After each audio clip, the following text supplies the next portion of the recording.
Hello दोस्तों, स्वागत है आप सभी का आपके अपने चैनल बेसिक नॉलेज में। दोस्तों आज का वीडियो 10वीं के विद्यार्थियों के लिए बहुत ही खास है, क्योंकि इस वीडियो में देखने वाले हैं आप लोग जो 10वीं का मॉडल पेपर जारी हुआ उसका जो इकोनॉमिक्स का है डिटेल सॉल्यूशन देंगे उसका। ठीक है, सोशल साइंस में जो इकोनॉमिक्स सब्जेक्ट है उसका डिटेल में सभी सब्जेक्टिव सवाल को देखेंगे। इससे पहले आप लोग का हिस्ट्री का, जियोग्राफी का और सिविक्स का सभी का अपलोड कर चुके हैं। ऑब्जेक्टिव सब्जेक्टिव सभी आप लोग देख सकते हैं, प्लेलिस्ट में उसका मिल जाएगा। डिस्क्रिप्शन में लिंक दे देंगे, साथ में मैथ साइंस सब कुछ सब्जेक्टिव ऑब्जेक्टिव अपलोड कर चुके हैं। ठीक है, हिंदी इंग्लिश सब्जेक्टिव अपलोड कर चुके हैं। और दोस्तों मॉडल पेपर एग्जाम के लिए बहुत ही जरूरी होता है, इसलिए हर एक जरूर सॉल्व कीजिए उसको, एग्जाम से पहले बहुत ज़्यादा फायदा करेगा। देखिए क्या है पहला सवाल, कृषि क्षेत्र में अल्प बेरोजगारी क्यों है। ठीक है, कृषि क्षेत्र में दोस्तों अल्प बेरोजगारी क्यों है। अल्प बेरोजगारी मतलब कभी रोजगार मिलता है तो कभी नहीं मिलता है। ठीक है, इस तरह का।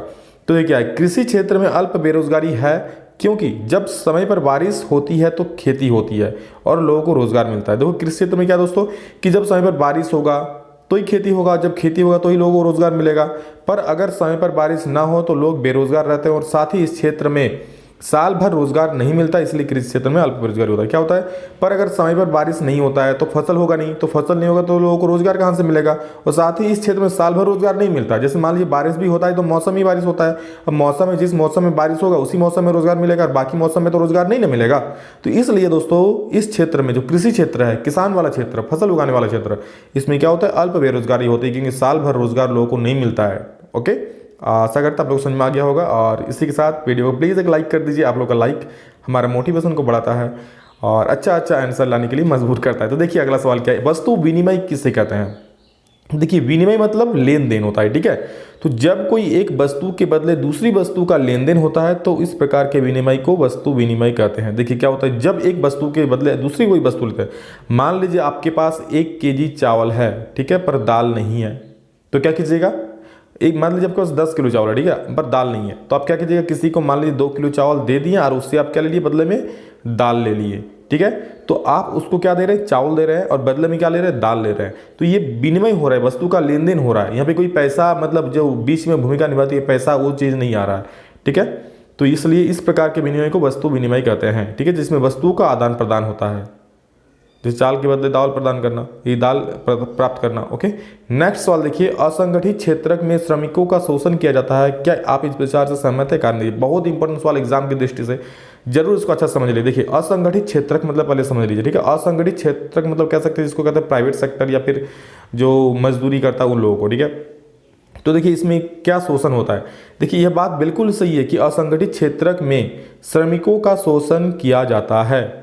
ठीक है, क्योंकि इस क्षेत्र में काम का कोई नियम नहीं होता, समय से ज़्यादा घंटे काम कराया जाता है। देखिए असंगठित क्षेत्र जो होता है, जो प्राइवेट क्षेत्र में जो काम करता है, ठीक है, उसमें क्या होता है कि कोई काम का नियम नहीं होता है कि सरकार कहा है कि भैया 8 घंटे काम करना, उससे ज़्यादा नहीं। लेकिन इस सरकारी प्राइवेट में क्या होता है, नहीं 12 घंटा काम करो, वेतन भी कम मिलेगा।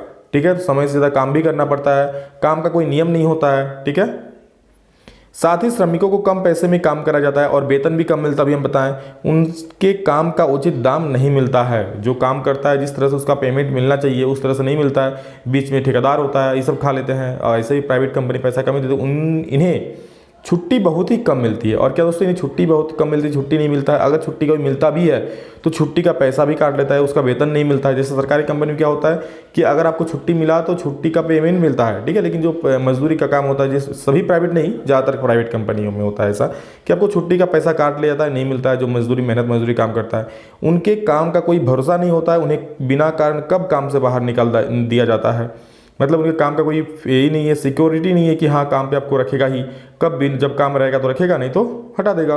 कुछ मौसम में जब काम होता है तो इन्हें रखा जाता है, नहीं तो काम से निकाल दिया जाता है, अर्थात इनके रोजगार सुरक्षित नहीं होता। ठीक है, अब अभी तुम बताएं कि जब रोजगार होगा, जब काम होगा तो रखेगा, नहीं तो निकाल देगा। लेकिन ऐसा तो है दूसरा क्षेत्र में काम है उसमें भी नहीं रखेगा। ठीक है, सरकारी क्षेत्र में क्या होता है कि आप लोगों को काम जब मिला है तो उसमें आपको हटाएगा नहीं, चाहे काम हो या नहीं हो। ठीक है, लेकिन प्राइवेट में क्या होता है, जब उसको काम है तभी रखेगा, नहीं तो हटा देगा, बिना कारण भी आपको हटा सकता है। ये बहुत ही कम वेतन पर काम करने को मजबूर होते हैं। इस प्रकार असंगठित क्षेत्र श्रमिकों का बहुत शोषण होता है। देखिए कितना सारा खामियां है। ठीक है, इसलिए लोग प्राइवेट सरकारी जॉब का तैयारी करता है। दोस्त अच्छा से पढ़ाई कीजिए अगर सरकारी जॉब करना है तो। ठीक है, अभी से मेहनत कीजिए, जरूर मिलेगा बस, और नॉलेज बढ़ाइए। देखिए नौकरी अलग बात है, नॉलेज बढ़ाइएगा ना, खुद में टैलेंट रहेगा तो नौकरी झक मार के आपको मिलेगी। ओके। देखिए अगला सवाल क्या है, देश की अर्थव्यवस्था में बैंकों की क्या भूमिका है। हमारा देश की जो अर्थव्यवस्था है, ठीक है, उसमें बैंकों की क्या भूमिका है। तो देखिए देश की अर्थव्यवस्था में बैंकों की निम्नलिखित भूमिका, बहुत भूमिका रहती है देश की अर्थव्यवस्था में। क्या क्या कि बैंक लोगों के कमाए पैसों का बचत करती है। इस प्रकार लोगों के छोटी बचत से एक बड़ी बचत बन जाती है।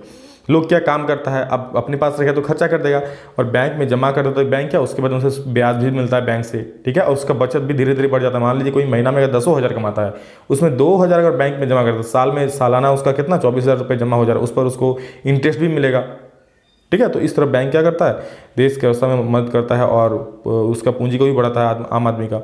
नेक्स्ट क्या है, बैंक उद्योग या व्यापार के लिए ऋण उपलब्ध करवाती है और इन उद्योगों और व्यापारों से देश की अर्थव्यवस्था मजबूत होती है। बैंक क्या करता है, उद्योग खोलने के लिए, व्यापार करने के लिए ऋण देता है, ठीक है, लोन देता है, और इन उद्योगों और व्यापारों से देश की अर्थव्यवस्था मजबूत होती है, लोगों को रोजगार मिलता है, पैसा निकल आता है ना, कमाई होता है। तो देश की अर्थव्यवस्था, देश की अर्थव्यवस्था मतलब कह सकते हैं मेन पैसा तरह से, ठीक है, कि आपको कितना पैसा कमाई हो रहा है देश में, ठीक है, इस तरह से।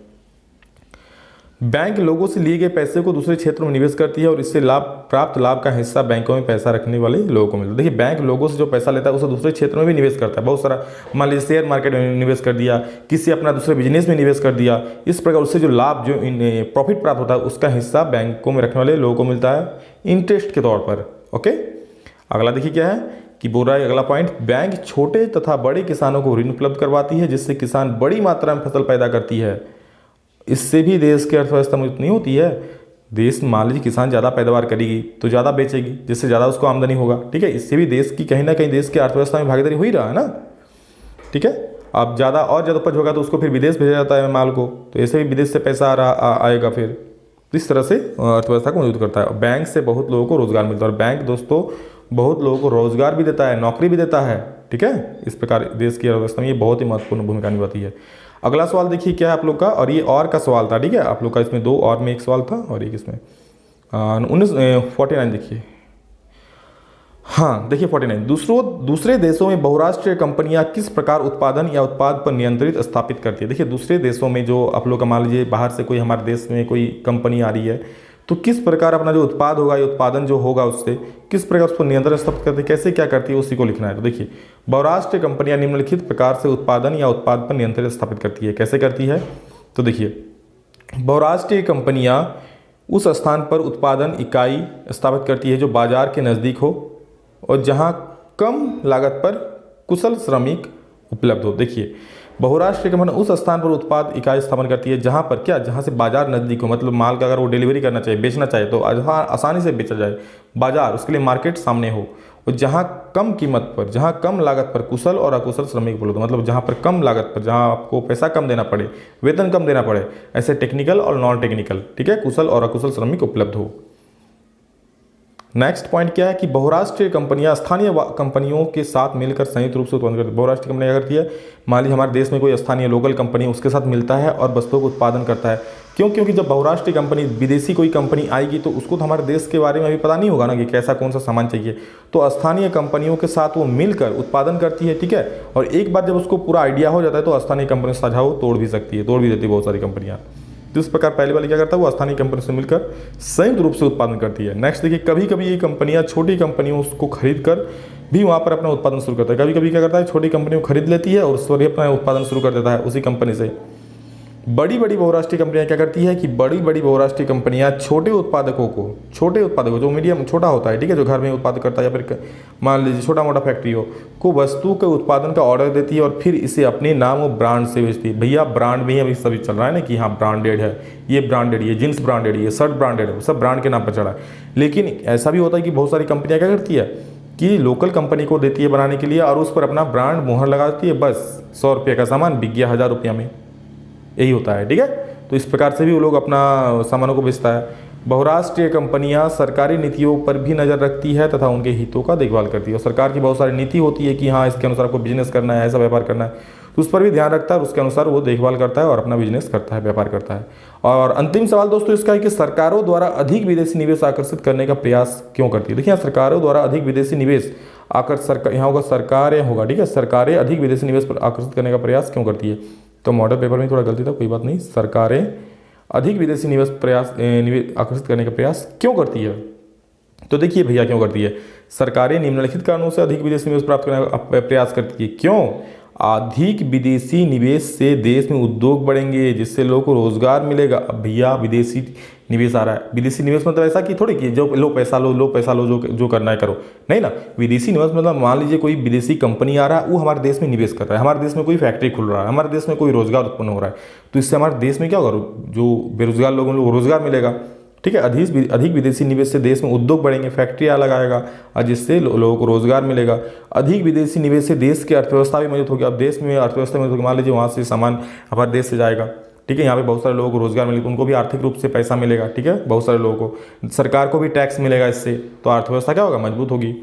नेक्स्ट, विदेशी कंपनियों के साथ हमारा संबंध अच्छा होगा, और विदेशी कंपनियां जो बड़ी बड़ी कंपनियां हमारे देश का साथ संबंध अच्छा होगा, हमारे देश में आके वो अपना चीज़ों का निर्माण करेगा। विदेशी निवेश से देश के छोटे कंपनियों में प्रतिस्पर्धा बढ़ जाती है, जिससे गुणवत्तापूर्ण सामान मिलता है। देखिए वो चीज़ आपको बता दें, जब हम लोग का देश आज़ाद हुआ था तब विदेशी कंपनियों को हमारे देश में आने की अनुमति नहीं थी, क्योंकि तब सरकार देख रही थी कि अभी हमारे जो देश का छोटे मोटे कंपनी है उसको भी और ऊपर उठाना है। ठीक है, तो दोस्तों वो जब हो गया, अब उसके बाद एक टाइम आया, एक समय आया कि हाँ अब ये समय है कि विदेशी कंपनियों को बुलाना चाहिए, जिससे देश की जो कंपनियां हैं उसको भी प्रतिस्पर्धा करने का मौका मिलेगा, जिससे गुणवत्ता, सामानों की गुणवत्ता बढ़ेगा। देखिए अब कोई कहीं पे एक दुकान है, ठीक है, तो ये मनमानी रेट रहेगा, जैसा खराब अच्छा कुछ भी सामान देगा आप लोगों को लेना पड़ेगा। अब मान लीजिए यहाँ पे चार दुकान यहाँ पर है, ठीक है, चार दुकान है, ये चार दुकान है, ठीक है, विदेशी दुकान भी आ गया, तो विदेशी क्या करेगा, चीज़ों को अच्छा देगा। ठीक है, उसको भी तो अपना मार्केट में नाम खराब थोड़ी करना है, तो उसको देखकर ये जो छोटा मोटा दुकानदार उन लोगों को भी क्वालिटी अच्छा देना पड़ेगा, नहीं तो भैया हम आपके पास क्यों जाएंगे, आप अच्छा सामान नहीं दीजिएगा तो दोस्तों इस प्रकार से प्रतिस्पर्धा भी बढ़ता है, ठीक है, कंपनियों के बीच। इससे देश में नई नई सेवा मिलती है, देश में अलग अलग सेवा, मान लीजिए कोई कंपनी खुली, अब उससे संबंधित जो सेवाएं हैं, उस कंपनी जो निर्माण होगा वो भी तो हमारे देश को ही लाभ मिलेगा ना। तो इस प्रकार से ये सारा लाभ मिलता है, और इस प्रकार इसीलिए सरकार चाहती है कि हाँ ज़्यादा से ज़्यादा विदेशी निवेश हो, सरकारें बाहर से आए और यहाँ इन्वेस्ट करें।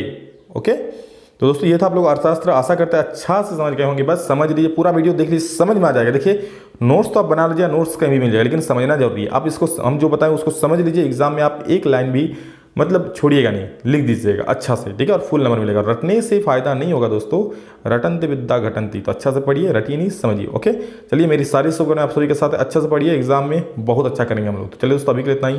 जो चैनल पर नए, चैनल को सब्सक्राइब कर लीजिए, बेल आइकन को भी प्रेस कर लीजिए, अपने सारे दोस्तों को दबा के शेयर कर दीजिए, और प्लीज़ वीडियो को लाइक करके हमारा मोटिवेशन बढ़ाइए। और चलिए अभी के लिए इतना ही, नेक्स्ट वीडियो में जल्द मिलते हैं, तब तक के लिए जय हिंद, वंदे मातरम।